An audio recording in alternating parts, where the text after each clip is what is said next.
You are listening to Climate Now. I'm Catherine Foreman. And I'm James Lawler. And in this episode, we'll be taking a closer look at sustainable aviation, specifically the state of sustainable aviation fuel technology and the aviation industry's stance and approach to adopting these fuels. And we have the perfect person to have that conversation with. Today, our guest is Steve Csonka, Executive Director at CAAFI, that's CAAFI, which stands for the Commercial Aviation Alternative Fuels Initiative. And Steve, thank you so much for joining us today. And we ask all of our guests the same question first. How did you get where you are? What's been your career journey to the position you hold now? So I grew up in Western Pennsylvania on a farm, but was fascinated with aviation. It was actually a poultry farm.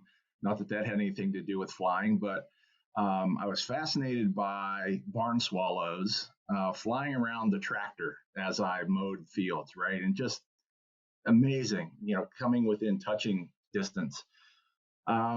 So that got me interested in understanding physics of flight. I learned to fly at a fairly young age, and then I worked for a few years and then decided to go back to school and went and got my BS and MS in aerospace engineering. That took me to GE aircraft engines for the first 12 years, working in advanced technology primarily. I then took a sabbatical mid-career and went to work for American Airlines in Texas in operations development and fleet planning, learning much more about the way that the airlines think about the business. And then GE enticed me to come back.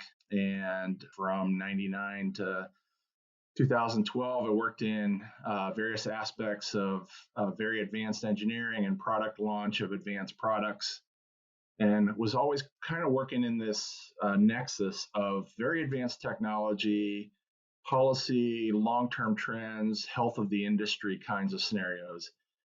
And so aviation generally worldwide is governed by a UN body called the International Civil Aviation Organization, or ICAO. And based on the background that I had working with technology, operations, really having a good understanding of what it means to fly aircraft and their environmental impact, I started getting pulled in the direction of supporting ICAO CAPE work. And so that was around from 1999 forward. And then we started delving in alternative fuels in the 2006 timeframe with the introduction of CAAFI. And then in 2012, CAAFI asked me to consider taking the executive director role, and I did that, and that's where I've been since then.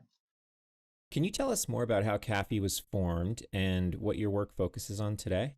So CAAFI was an entity that was formed in 2006, as I said, as a result of what I think a lot of people don't recognize is a result of the industry getting together on a regular basis to evaluate how things are going with respect to market trends, the need to continue to improve environmental performance, et cetera. So we have been obligated under ICAO for several decades on things like airport noise and tailpipe emissions, or criteria pollutants coming out of the tailpipe. And those have been standards that continue to ratchet down every few years. What we knew we didn't have at the time was anything related to CO2 or greenhouse gases.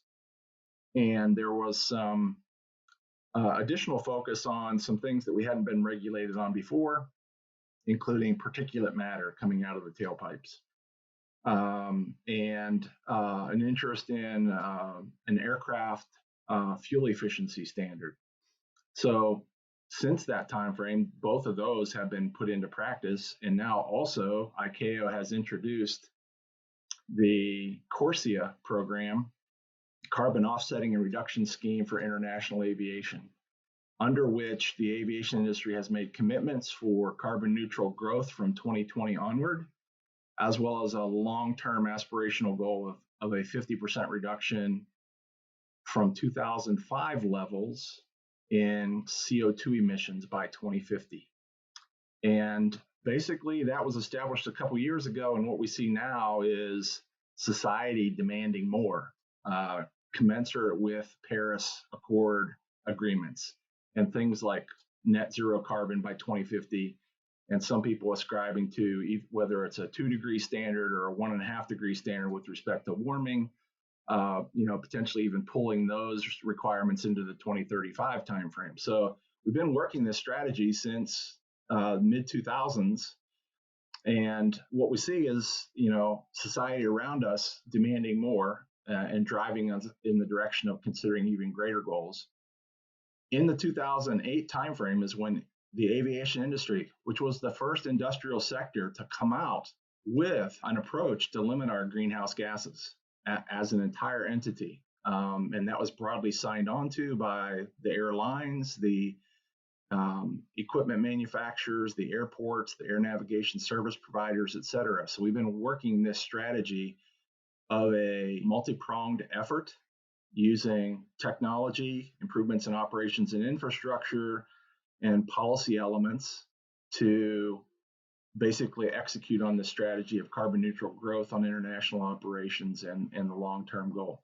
And SAF, sustainable aviation fuel, and I'll use that nomenclature throughout the rest of this, is a key element of that overall strategy of controlling and subsequently reducing the CO2 emissions from aviation. It sounds like this is a pretty large scale operation that CAAFI is running. What entities are currently involved in the partnership? So yeah, I refer to it as a public-private partnership. On the public side, it's the Federal Aviation Administration. On the private side, it's Airports Council International, where we fly, the Aerospace Industries Association, the group of folks that make engines and aircraft, and Airlines for America, the large airline industry organization in the US representing 10 US and Canadian carriers. Steve, you mentioned the mandate for reducing CO2 emissions to 50% of 2005 levels by 2050. How is the industry doing along those lines? And do you feel that sustainable aviation fuels are being developed fast enough to meet that goal? I guess what I would say is look at the first goal first, which is we've got the mechanics of that goal now put in place. International regulation that's been promulgated down to the different countries. It's initially a voluntary period. I think there are 80 some countries who have signed up to that and the airlines associated with those countries. So that's all in place. So from this year forward, we will be delivering on the goal of capping emissions at 2019 levels, basically. So that's in place. That will happen through physical reductions, improvements in technology operations and infrastructure, and the introduction of sustainable aviation fuels. The longer term goal, I'll summarize the challenge this way. Aviation is in demand, especially with developing economies. We see that in some countries, when their people get to a reasonable cost of living, one of the first things that they want to do is be able to travel. So it's in significant demand, and a large part of the world is still undeveloped. Even some areas of the world that we think of as developed, their transportation infrastructure is poor, and there's still a lot of growing demand for travel. I think of Brazil, for instance, doing a fair amount of business down there and needing to travel a trip from one industrial center to another. And your options were something like an 18-hour bus ride through mountains and jungle, or a 45-minute flight in an airplane. And it just goes to show the power of aviation in certain aspects. So we're on our way to this concept of sustainability in the future. We've got a 5% growth trend, approximately 5% per year growth in traffic driven by demand. We have historically demonstrated our ability to introduce technology and other improvements, operating efficiencies, et cetera, at about a 2% per year rate. And what does the 2% per year mean? Efficiency, fuel per passenger mile. Got it. So fuel per passenger mile or efficiency can come in various ways. The biggest one of which is when an airline retires an old airplane and introduces a new airplane, they'll typically get a 15 or 20% improvement in fuel efficiency with that new product. Sometimes it's even much more than that because they've actually skipped a generation of technology incorporation. On the whole, if you look at those introductions of new technology and efficiency improvements, we've been able to demonstrate this approximately 2% per year improvement in efficiency. So we get a 5% growth, a 2% level of efficiency improvement, leaving us with a 3% gap. And so when you hear NGOs and other organizations talking about the challenge of aviation, that's what they're referring to. 3% annual increase in emissions compounded over 25 years. 30 years, by the time you get to 2050, we're at a pretty large number, somewhere around 300% of what today's emissions are, right? So that sets the enormity of the challenge. It's not so bad thinking about the volume of fuel that we have today and being able to start to introduce SAF and start to bring that down. But man, we're not even close to a level of introduction that starts to take a bite out of that 3% problem. So what do you think it's going to take to get to that introductory level? If I look at the last 5 years, and we just passed our 5-year anniversary of introducing or having SAF being brought into the aviation system on a continuous basis, we're at minuscule levels. Worldwide, you can think about aviation burning about 100 billion gallons of fuel per year.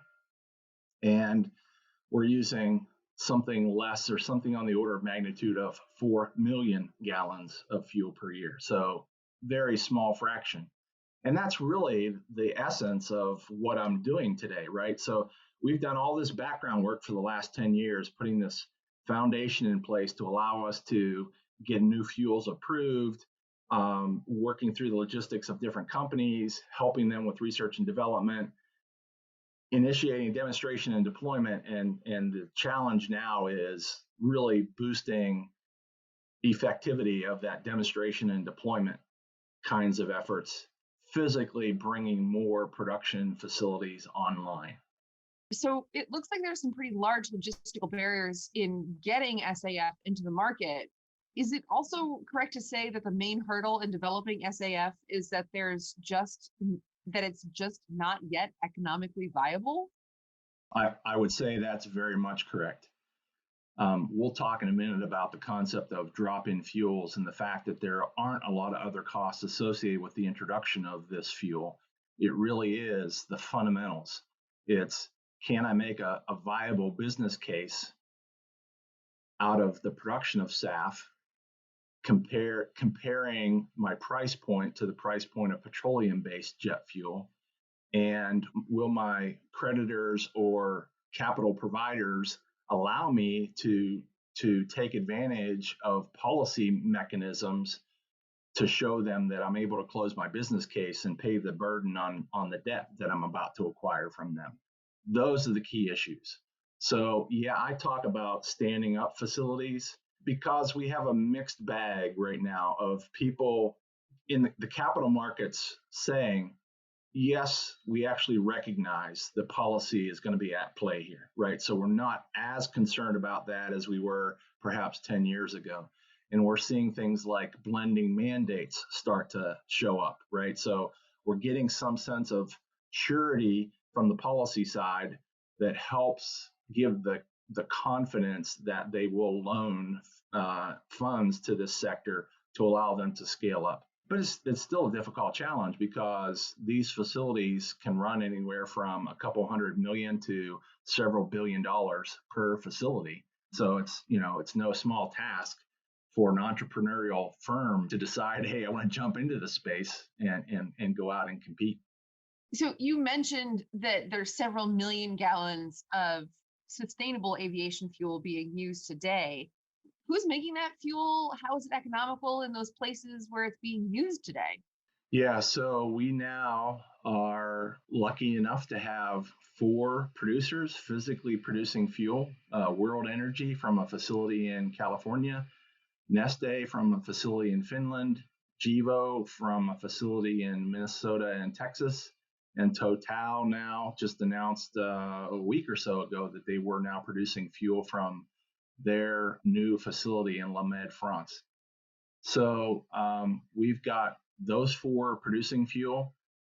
World Energy, in fact, all 4 of those have already communicated their plans to significantly increase production, both at existing facilities as well as at secondary, tertiary, facilities. So that's good news. Then we also have several others that are in the process of trying to complete facilities. And just bring the two to mind that we think about a lot in the U.S., Fulcrum Bioenergies and Red Rock. And Fulcrum is just about ready to complete a facility outside of Reno, Nevada that converts municipal solid waste to jet fuel. And Red Rock is working on their facility in Southern Oregon using forestry residues. I say all of that to point to the broader fact that what we're trying to do, what the aviation industry is committed to do, is make sustainable aviation fuel available worldwide. And what that inherently means is that we need to have fuel that's able to be produced from a broad range of resources or feedstocks, as was discussed in one of your prior sessions, hydrocarbon resources that we get from nature and other waste streams. And so what that means is that we want to be able to use prevalent feedstocks, and we want to have the right conversion technologies that go along with those feedstocks. So far, the aviation industry has approved 7 different methodologies whereby a fuel can be produced from a renewable resource. At the end of the day, what we're really after is being able to take the primary things that nature gives us and convert those into fuels. And those are lipids, sugars and starches, lignocellulose generally, and then these, I refer to them as circular economy byproduct streams, things like industrial off-gases, waste streams that come off of food processing facilities. And there's a lot of waste streams, actually. There's seven or eight different waste streams that we're accounting for. Some of those we've tapped into pretty well. The first one that I mentioned, the lipids, we've got 2 pathways approved for lipid conversion. And lipids include all of the fats that come from animal food processing for the food that we eat, waste cooking oil that we refer to as yellow grease, brown grease, as well as virgin oils that come from different kinds of plants, oil seeds, some trees, etc. So that's the encapsulation of what we're trying to talk about in a nutshell. Being able to utilize these different streams of hydrocarbons that we're able to convert readily and having the appropriate technologies for all of those. And what I can report today is that, do we have that in hand? No, we don't. For a couple of them, we probably have the appropriate technologies, or the appropriate technologies are close to being finalized. In some of the other cases, like lignocellulose is somewhat recalcitrant in some ways, which means that the technology that would pull the hydrocarbons out of that lignocellulose also needs to be nuanced. So we don't have those technologies all in hand yet. Some of them are in development, look promising, but that's the essence of what we're talking about, is being able to see those 4 feedstock streams be expanded, be utilized, I guess is the better terminology, with appropriate technology and at an appropriate price point. And not all of those combinations will necessarily give us that. Some have more promise of being able to drive in the direction of petroleum-based pricing, others not so much. Now, you listed 5 or 6 companies that either currently have production facilities for alternative fuels or are on the cusp of having them. And I'm wondering who's buying these sustainable fuels, and what's their motivation to do so if they are currently being sold at a higher price point than petroleum-based fuels? That's a great question, and the answer leads you to believe that the airlines are serious, because it is the airlines that are buying this fuel. In several cases, those are long-term offtake agreements for up to 15 years. So the airlines recognize that they couldn't totally stand by and say, please, industry, deliver us these solutions, without some level of direct involvement. And that's what we see. Some airlines have committed to offtake agreements, even at current pricing. Some airlines have actually made investments with the companies developing fuel in these spaces, and they're participating in various kinds of ways. So it's probably realistically less than 20 airlines around the world who have demonstrated this level of engagement. Others are more or less sitting on the sidelines, waiting to see how things play out, how policy support unfolds itself, et cetera, before they get in.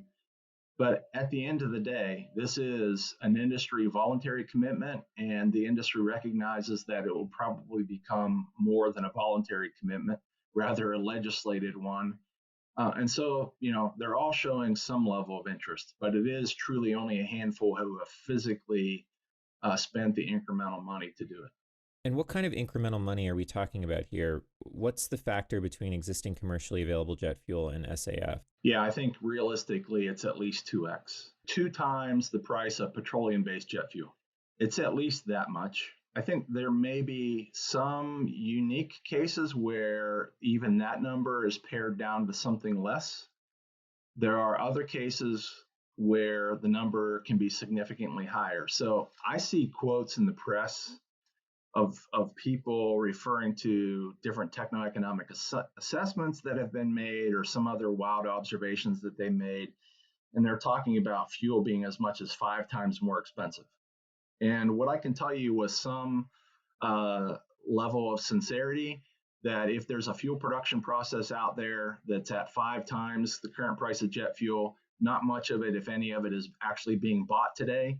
And it's very unlikely that it will going forward, right? So we're more interested in solutions that are much lower than 5x the price of petroleum jet fuel. There has to be a wide range of approaches that airlines take to assess these new technologies and strategically negotiate business arrangements with sustainable fuel providers. And it makes sense then that the majority of airlines haven't ventured out into this new enterprise. Can you say a little bit more about those that are taking the steps to blend SAF into their operations? So, yeah, I made the general comment before, perhaps 20 airlines worldwide. In the US, for instance, we've got United Airlines, JetBlue, Southwest, FedEx have all actually been rather aggressive and progressive with respect to bringing in sustainable aviation fuels. Alaska Airlines also.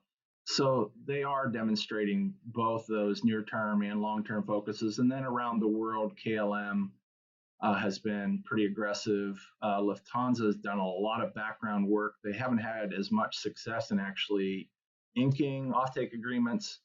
So it's around the world. And then there are even some unexpected scenarios, like Air India is in that mix. So it really is unique. It's clearly driven by the philosophy of the leadership of the company, their forward-leaning views. Perhaps they're driven by boards of directors that have the same concept in mind. There are a couple low-cost carriers too that are in that bucket.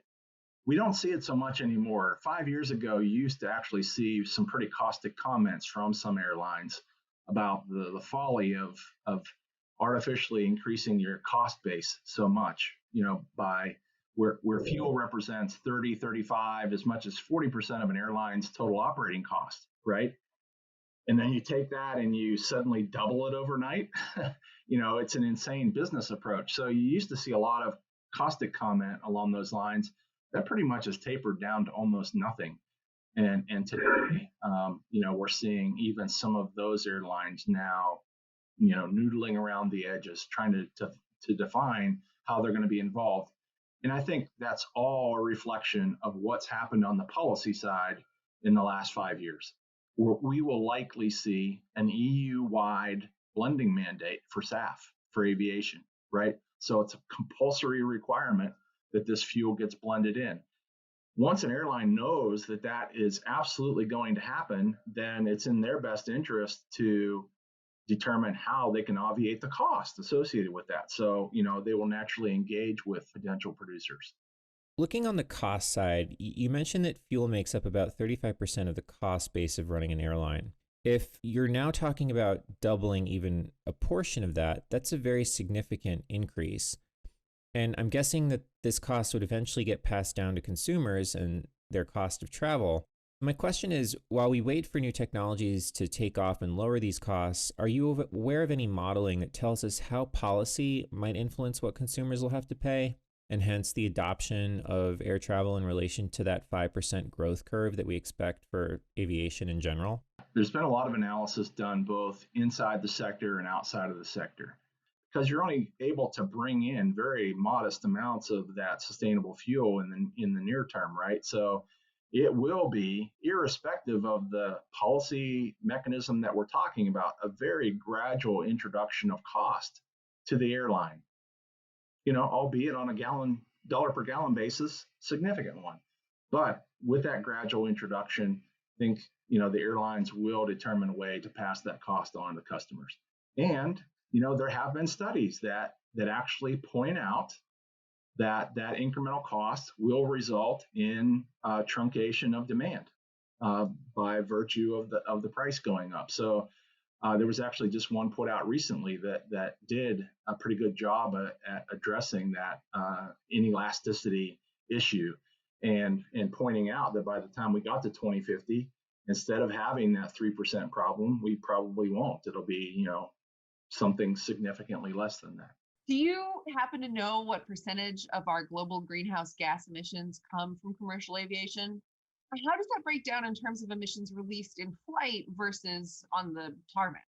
In line with the best analytical techniques and things like results out of the IPCC reports, et cetera.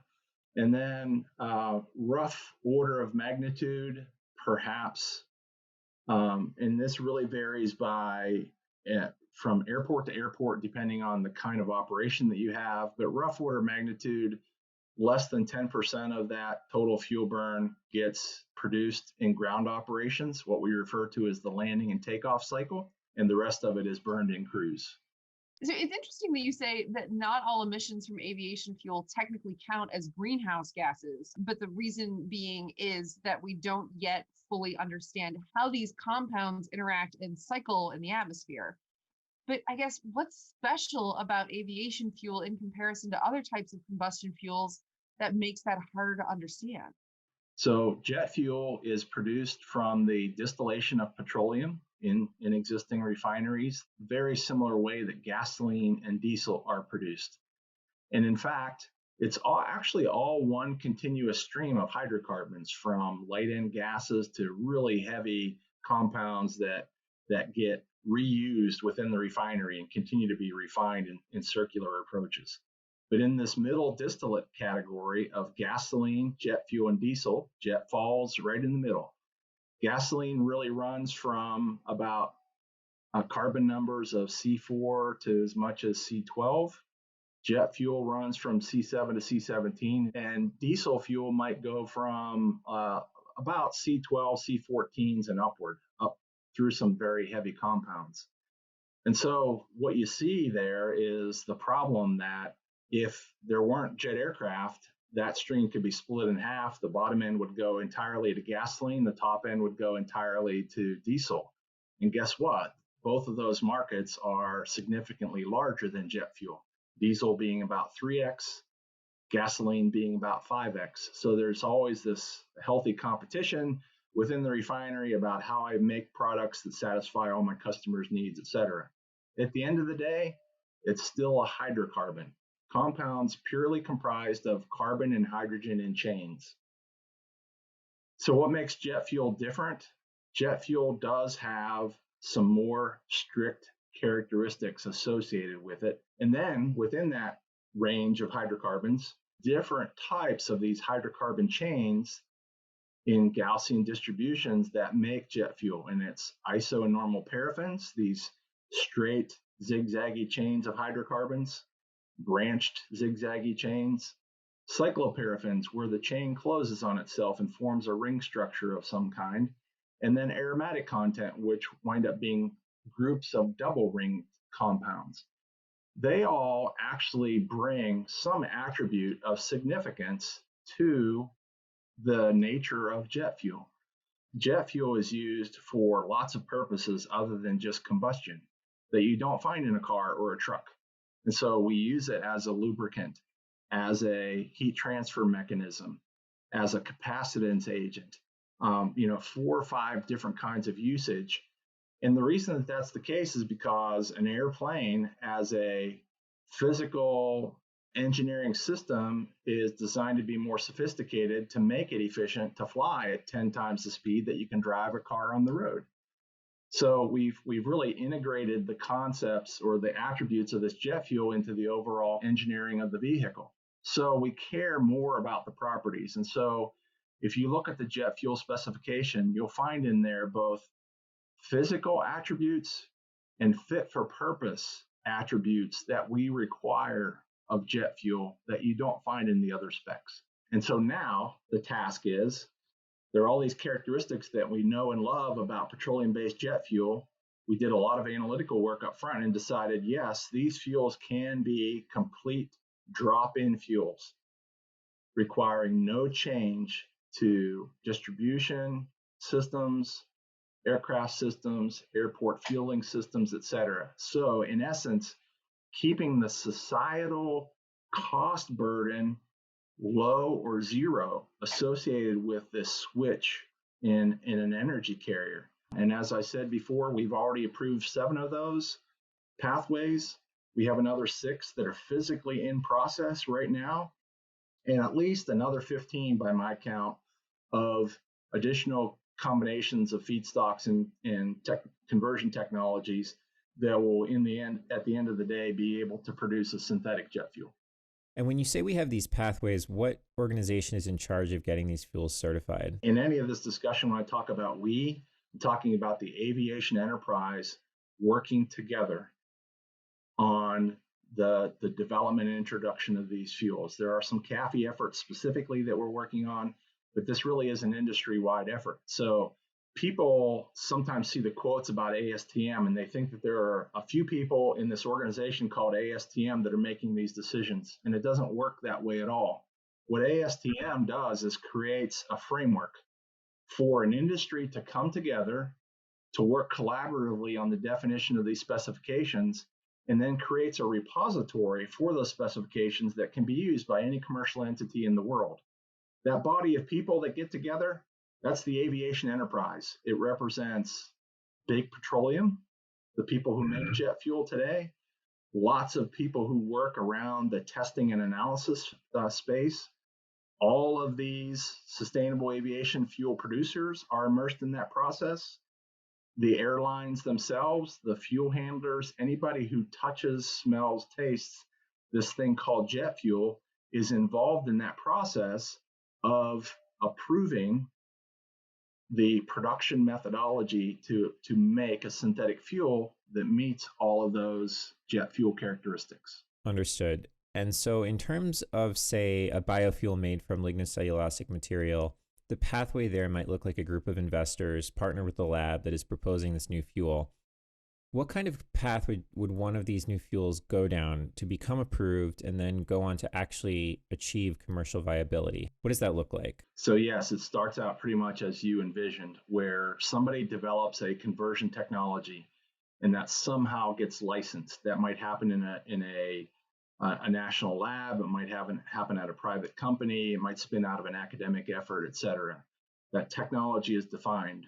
They might then subsequently go execute some bench scale validation of that technology, perhaps even taking it up to a demonstration scale of some kind before someone does say, yeah, I want to license that technology or buy that technology or even go develop something similar on my own.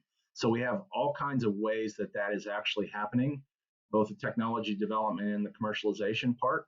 But yeah, when someone has a vision that they're able to produce jet fuel, then they can approach the ASTM community, this group of experts, and say, I'm interested in producing this fuel. We've done enough work around techno-economics, life cycle assessments, our business case, et cetera, and we're interested in producing this. So a company comes into the process. The process can actually take several years. We've had some cases where it's taken more than 5 years to get all the way through the process and several $1 million. And one of the major cost drivers that rolls up to that several $1 million is that producer actually has to produce fuel up to several thousand gallons to demonstrate all of these characteristics that the ASTM community is concerned about, demonstrate that they can make the fuel, have the quality control associated with it, that everybody is satisfied that yes, they are indeed able to make this on a mass producible scale. So that all goes on in a stepwise fashion, and we CAAFI, working collaboratively with the industry, continue to try to take cost and steps out of that process. The more we learn, the more we're able to more efficiently make those processes, use less quantities of fuels to get through the testing. We've created a clearinghouse in collaboration with the FAA that allows a one-stop shop where that commercialization entity can go to the FAA through the University of Dayton and say, here's my first sample. Tell me what you think of this. Will this work as a jet fuel blending component? Yes, it will. Okay.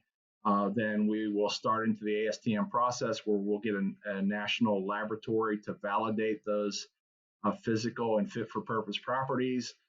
That all gets put into a research report. It gets delivered to the equipment manufacturers. They review that and say, yes, I have questions, or no, this looks good to go. And then the whole community votes on it, or more work is required. And that more work is typically more sophisticated analysis, like physically running the fuel in a sector test at an engine manufacturer, a full engine test, a rig test, perhaps even, and there's been some work done on this in the past, where that fuel was physically loaded onto an aircraft and some in-flight measurements were done on that aircraft to satisfy different concerns or interests that folks had. Can you give us some numbers around the scale of investment that's required to go from lab bench to jet engine? It can be several $million. Yeah, it can be several $million depending on how much fuel has to be produced. And the primary driver for how much fuel has to be produced is how different does that fuel look than the conventional jet fuel we're used to seeing. I talked about C7 to C17, 4 families of fuel. Well, someone comes in and says, my blending component will be from C9 to C13 only, and only give you 3 of those families. Are you interested in that as a blending component? So we have all examples. We have one approved pathway that's very much like the example that I just said, a very narrow distribution of hydrocarbons and only a couple of hydrocarbon types. And it was approved, but at a modest maximum blending level. Pathway 6, developed by a company called ARA, catalytic hydrothermolysis. It very much looks like a fully formulated jet fuel in every sense. It was approved at a 50% max blending level, but it has the capacity to go to 100%. And the industry has been working on for a while, and actually just implemented the first ASTM task force meeting on this topic of how we remove the 50% blend wall barrier going forward. And so there's work going on in that arena. The Navy is working with ARA on the concept of being able to use that fuel in Navy aircraft at a pure basis, a neat 100% drop-in fuel. Now, if you had to name 3 key factors that could accelerate the transition of SAF most effectively, what would they be? Yeah, if I was a smart aleck, I'd say policy, policy, policy. I'll be a little bit more focused than that, and I'll say policy, policy, capital availability. So that's policy twice and then capital availability. You can't gloss over the fact that you have this price disparity. It's real, it's tangible, it goes straight to the bottom line, it's unavoidable. Boards of directors demand accountability on that kind of thing, et cetera. So you can't overlook it, right? We have some confidence of what that might look like in the future. We have no confidence, realistically speaking, whether policy will fully address that issue or not, right? How long have we been talking about? I mean, even going back to the days of Kyoto, talking about worldwide mechanisms to move us in the direction of sustainability. Things like carbon taxes to address the greenhouse gas issues, et cetera. So people don't like to hear this from me, but I would posit that society still has not got their heads wrapped around exactly what we want to do as an international society to really address this issue head on. We continue to work on it, but the mechanisms are not in place. So in the near term, what you find is this patchwork quilt of different approaches. So we have the folks in the EU about to set up blending mandates as one way to force the issue. In the US, we've been, depending on your perspective, we've been a little bit more lucky because we've had really good support from federal government and the agencies in terms of federal policy through the RFS, federal tax treatment, state treatment through LCFS systems. At the international level, we have ICAO CORSIA in place, and then everything in between, both carrots and sticks that different people are considering to try to help close the price gap. I truly believe that when that gap starts to close or closes completely, that you get a significant uptake of SAF. There's absolutely no remaining reason, no impediment left, because it is a drop-in fuel. It's not affecting anything else. There's no other societal costs associated with it. It's just go from that point on. So policy is important, and it can come in a lot of ways. And my hope is that when that picture becomes more clear, then you get a total influx of capital availability into this space to allow this transition to occur. Another thing that might occur is when policy becomes more clear, I really do expect that big oil, the big oil companies, the refiners, are finally going to step into this space and say, okay, society, you've delivered the clear message. We're going to start the transition. And some companies have already done that. There are, I think, 3 or 4 cases that I'm aware of where refineries have been shuttered and the company has decided to convert them wholly into renewable fuel production facilities. And a lot more can be done in that regard. Not to put Shell on a pedestal, but Shell has been fairly aggressive in this space, both going all the way down into the investment into discrete conversion technologies, as well as viewing themselves as a major distributor of fuel to the aviation enterprise. So being involved in the technology portion, somewhat in the production portion, also in the distribution portion. So there's signs, clear signs of progress that we're on our way. Are we going as fast as anyone would like? No, not really, but all the signs are positive. But why weren't advancements in technology on your list? One would assume that major breakthroughs would have an impact on lowering production costs and make SAF more broadly available. So the reason that I don't throw R&D into that list, it's not that it's not required. It's just that there is fairly sufficient progress occurring along that front, particularly in the US and EU. So what I can report is that we continue to make significant progress in technology development for these pathways and different feedstocks. But the problem remains. Even with the most aggressive approaches, we still have a price point issue that probably still needs to be addressed by policy. So, yeah, I said that tongue in cheek, but don't get me wrong, there's no lack of opportunity, right? So fundamental research and development, issues around scaling up, issues associated with feedstock systems, supply chain systems in general, all of those things can and will contribute to lowering the price point. It's just that in the near term, all of those things that we can envision still don't quite get us there, especially when we appear to be in maybe an extended period of $50 a barrel oil or $50 or $60 a barrel oil. It's problematic, believe me.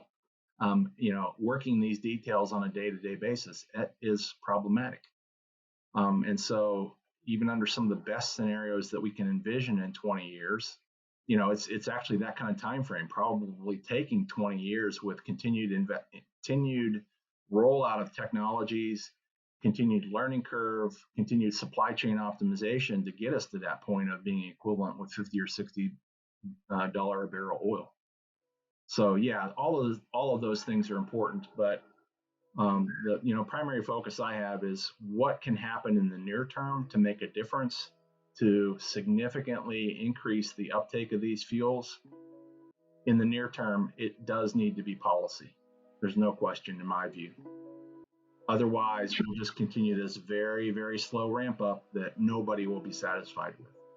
Well, thank you so much for taking the time to talk to us today, Steve. All of this was truly fascinating, and we've learned so much from you about sustainable aviation and what the challenges are, and how the industry is evolving toward more sustainable fuels. Yeah, Steve, really amazing to be able to hear this conversation and to think about how this whole market is unfolding and what that's going to mean not only for our planet but our lives. Amazing to be able to talk to you about it. Thank you so much for your time. Yeah, I'm happy to do it. For more details on this topic, you can check out the links in our show notes. You can also check out our other interviews, watch our videos, and sign up for our newsletter at climatenow.com. And if you want to get in touch with us, email us at contact@climatenow.com or tweet at us at @VRClimateNow. We hope you'll join us for our next conversation.